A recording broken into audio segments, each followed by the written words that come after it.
Thanks very much indeed for that summary of news. Hello, you're with Newsday from the BBC World Service with Lebu Deseka and Rob Young. Thanks for being with us today. Coming up over the next half an hour, we'll take you to the Democratic Republic of Congo, to Spain, and we'll also hear from the Grammy Music Awards in California. Isaac will be here with all your sport headlines too, and of course we love to hear your thoughts on our stories. Do keep them coming, please, by text and by WhatsApp. The number you need is +44 77 86 20 50 85.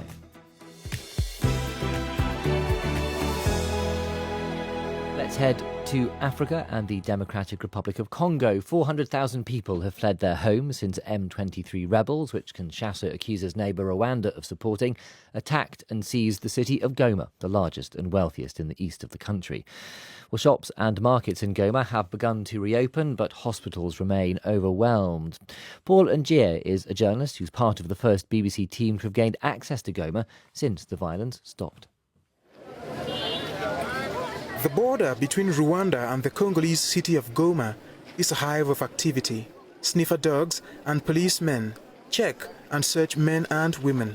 Many of them arrive on foot, fleeing violence in Goma, the capital of North Kivu. Last week, the armed militia known as M23 overwhelmed government forces and seized control of the city. This raises a critical question. Who is in control now?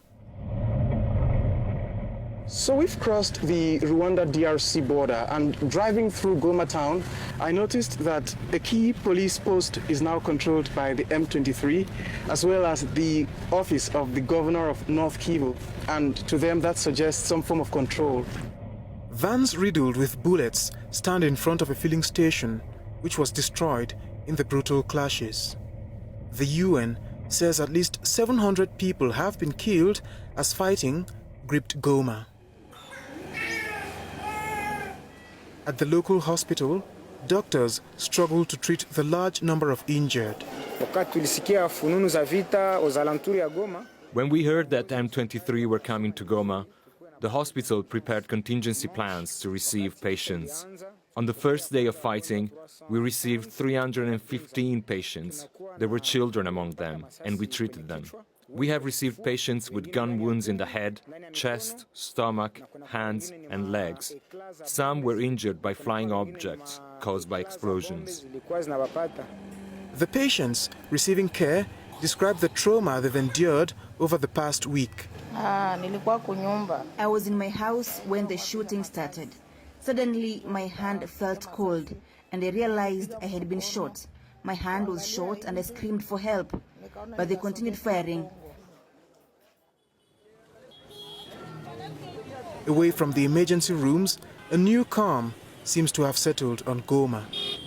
I'm at Goma town in the capital of North Kivu, and there are signs of normality returning here. Commercial bike riders are out at work, and business premises are open, waiting for their customers. But as one of the residents told us, this new normal hides insidious dangers. When M23 arrived here, they surrounded the Congolese army. Some of them removed the military uniforms and threw away their weapons. Inside these heaps of military leftovers, there are grenades and live ammo, which can be very dangerous. We request the government that has taken over to remove them from the streets. The Congolese government refutes M23's claims of a total capture of Goma. But the perception here is that, at least for now, the rebels are here to stay. That was Paul Ngier, who is part of the first BBC team to have gained access to Goma since that violence stopped. Well, stay